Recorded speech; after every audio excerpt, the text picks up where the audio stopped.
Oh, I welcome you all to the hardest introduction I've ever done to any review I've ever done. All right, take 70. Gentlemen, ladies, and anyone in between, I welcome you all, and today's review is being brought to you by Danforce. Groundbreaking at 10 I can't even do it. Screw it. I don't have time to do this 1,000 times. This is staying in there. All right. This review is being brought to you by Danforce, groundbreaking Attention to Detail United. There's just so much wrong with that. The media manager of Danforce had contacted me a few weeks ago, and generally I either don't respond or I tell them when I do a review, you may not like the results.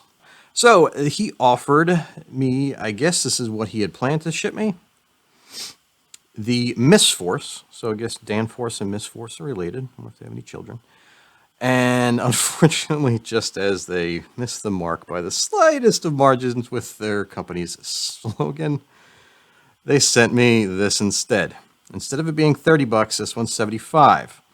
And what's interesting to see when it comes to this, let me just back up another page. Oh, here we go. American-made head flashlight.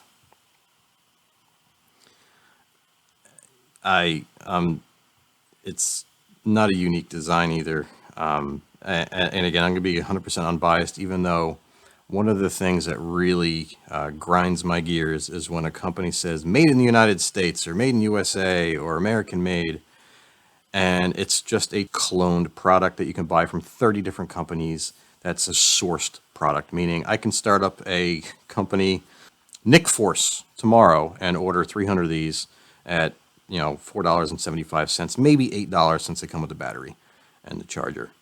And I can have my Insta brand tomorrow, and that's exactly what this product is. All right, with all that being said, let's go ahead now and take a up-close look at the Danforce LED Headlamp Camo America Special Edition. Where do they come up with this stuff? Package contents: Danforce Camo America headlamp, 2 rechargeable batteries, a charger, and a user manual. And it says it can work for up to 8 hours with a long-range beam at 1,000 feet. We're not going to test that. It's a bright headlamp. It's got focusing lenses, so you can get a beam out there quite a ways. And it says made in China. But wait, the product description on Amazon said it was made in America, and it's got an upside-down American flag and an American flag on the strap.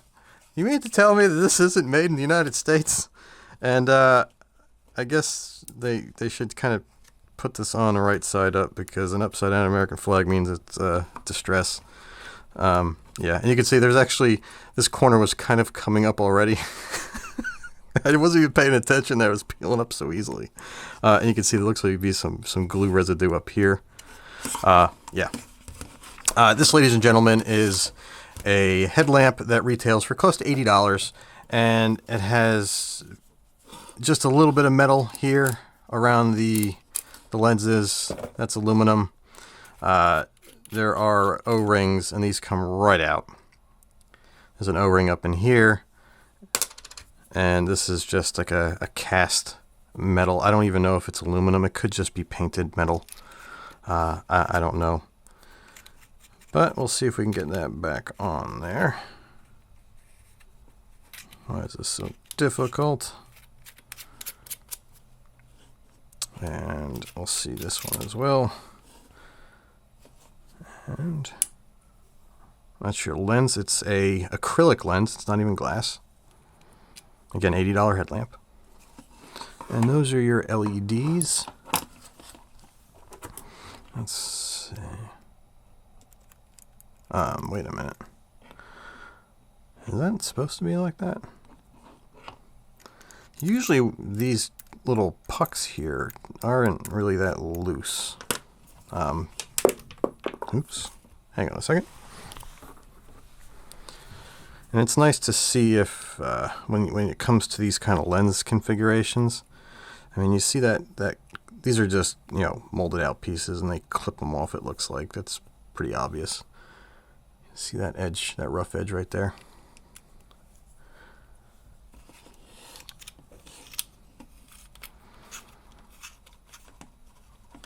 right. And this center one, this looks like to be one that will focus. Yeah, actually says dimmer. It says dimmer, zoom in, zoom out.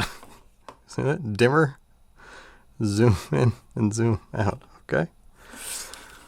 Does it unscrew all together too? No. Okay. You have the cable that is attached to the lamp and it goes all the way to the back here. And it uses, to keep it centered, these little ridges here press up against a little nub on the other side here, and over time that usually wears, and sometimes it'll get a little loosey-goosey. Sometimes they do, sometimes they don't. It looks like there's a Allen wrench, screw, and a nut that keep it kind of compressed with a little bit of resistance in there.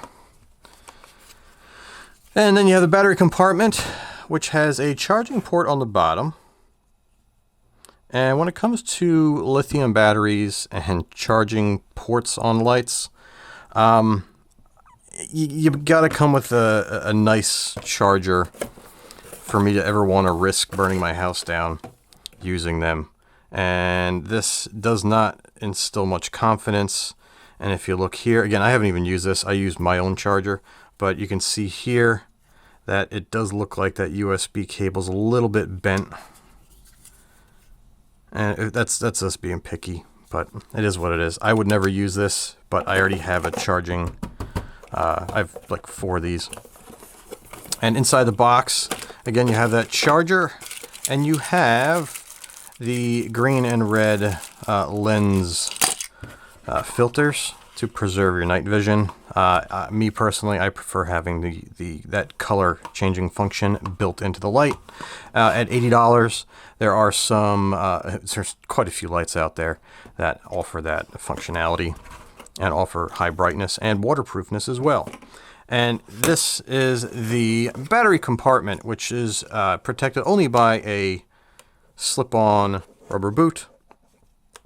It's not even a very tight seal. You can see it's kind of loosey-goosey here, and it just comes right up here. And if you look here, it's tough to tell, but that looks like a kind of a clip in there. So what does that tell us?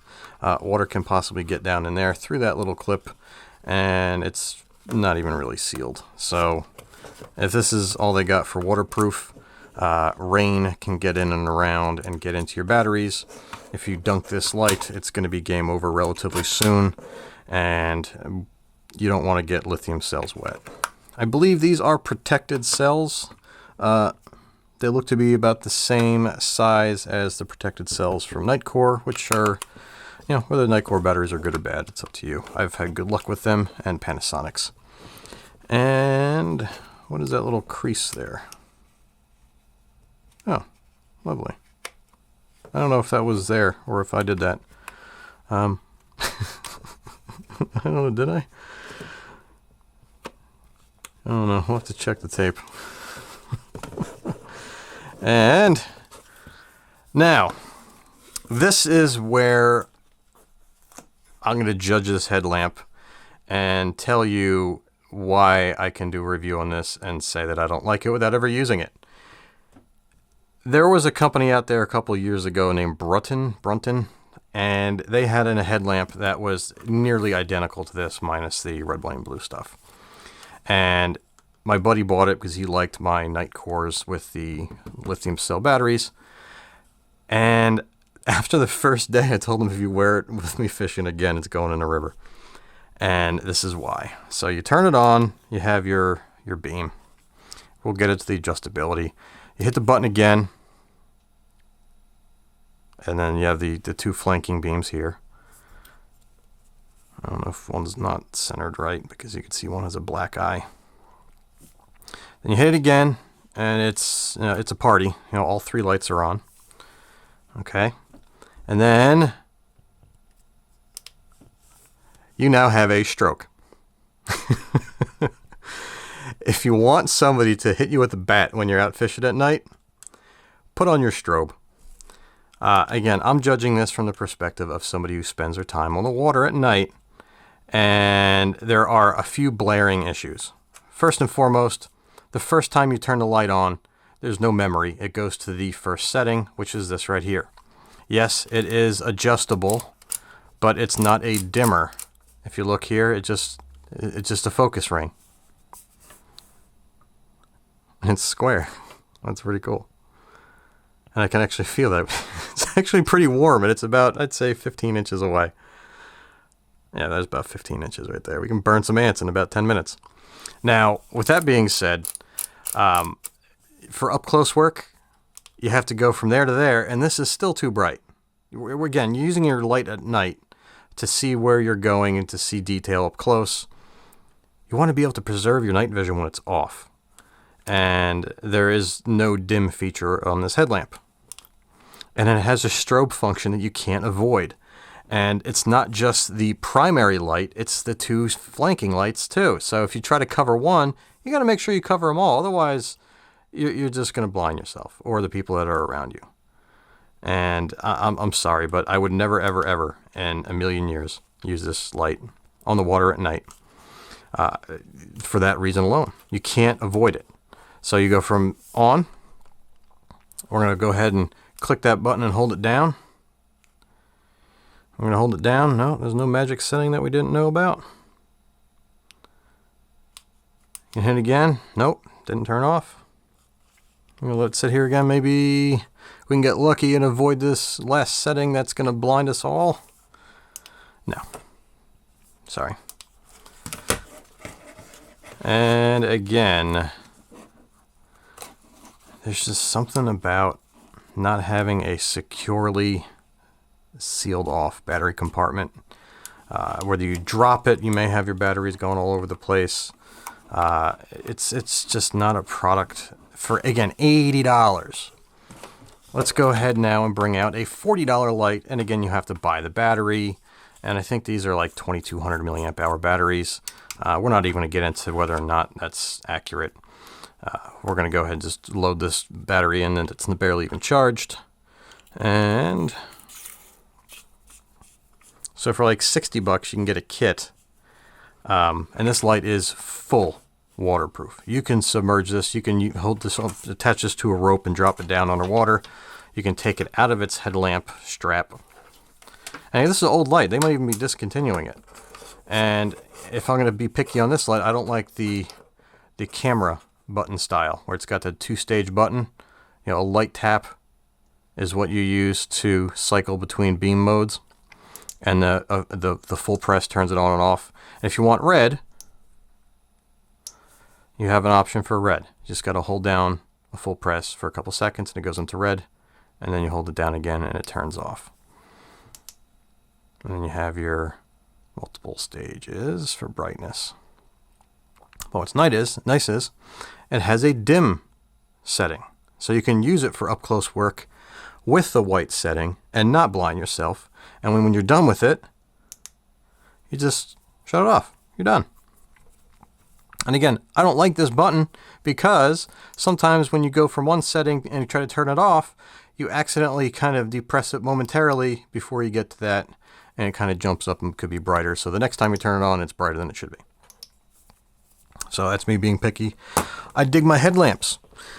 And again, this is, I think, between $60 and $70 with a battery and a charger.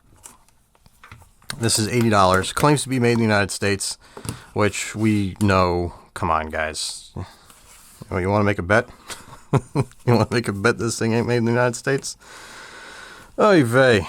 So, with all that being said, I hope you enjoyed this. I didn't plan it to go this way. I just kind of get a little upset when a company says made in the United States, and that's a farce. And until next time, guys, tight lines. I'll see you soon, and let me know down below what you guys thought of this. Thank you very much. Take care.